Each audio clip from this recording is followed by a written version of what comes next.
Hi, it's Mark from Top Local. We're here with Bernie Pawlik, Pawlik Automotive in Vancouver, Vancouver's best auto service experience, 17-time winners of Best Auto Repair in Vancouver, as voted by their customers. How you doing, Bernie? I'm doing very well.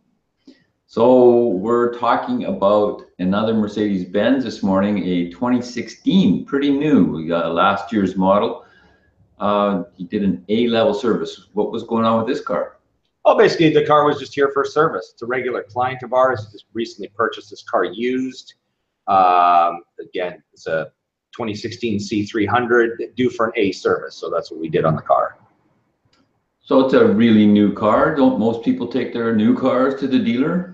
A lot of people do, and there's really no reason why not to take it to a good independent auto repair shop. Generally, our rates, I know for a lot of these services are a lot lower, you know, in the luxury car market, and the quality of what we do is as good as, or I would dare to say better than what you get at the dealer. You may not notice any difference, but I know from an insider point of view that we offer more than you normally get at the dealer. Yeah, so I mean, it's an individual choice, but this client has been coming in to us for years, and he bought the car used, so he has no attachment to the dealership that he bought it from. We bought it from an independent dealer. So I'm throwing you a little curve here. What's included in an A-level service? So an A-level service is basically an oil change. That's the heart of the service, and then around that, of course, is inspecting a basic inspection of the vehicle underneath, make sure there's no fluid leaks, an underhood inspection, looking at the fluid levels, adjusting the tire pressures.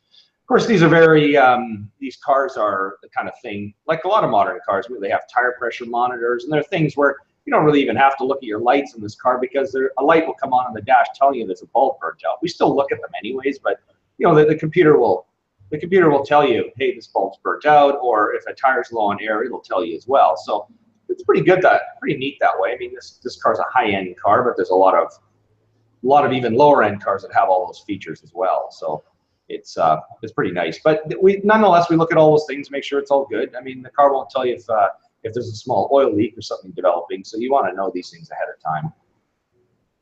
So what else is unique and interesting about this car? Well, the neat thing about this car is it's got a 2-liter turbocharged engine, and so it's extremely efficient on fuel, and it drives really nice. I mean, it's fast, really peppy. You'd never even guess when you drive the car around the block that this thing has a 4-cylinder engine in it. It's smooth and fast, and under the hood, and I'll share a photo in a minute. It's a really nice, simple, straightforward engine, even though it's got the turbocharger on it. I think over the years, this car will be a really nice car to work on. So a lot of things are quite simple to access, and we may as well just get into photos right now. So there's the car, and that's the underhood view with the plastic cover removed from the engine. If you look under the hood, of course, you won't see this because there's a big plastic cover that goes all around here. But you've basically you've got your ignition coils right here, 4 of them, right underneath are the spark plugs, so really easy to get to. It's timing chain driven like everything Mercedes. Intercooler for the turbo here. The turbocharger is over here. Really pretty straightforward layout, pretty simple.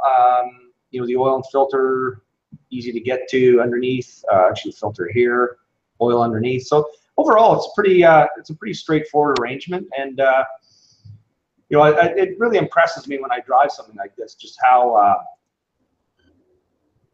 I'm just going to stop my screen sharing here. Just how well engineered this car is in terms of, it used to be, I've been working on cars so long, it used to be when you had a turbocharged engine, you accelerate and nothing would happen, and all of a sudden it would be like someone just, whacked you over the back of the head. It accelerated really fast. And this, you can't even tell. It's completely seamless and smooth. So really impressive car.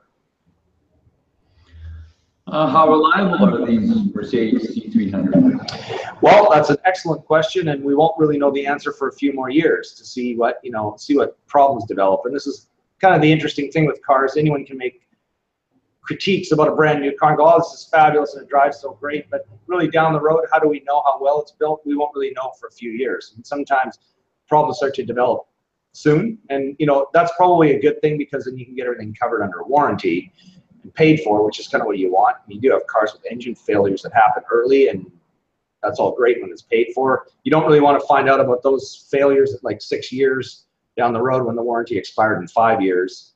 So hard to tell, but generally Mercedes are pretty reliable. They just develop their own little problems here and there, but I'd say it's probably going to be a really good car. What about a 5-year-old C300?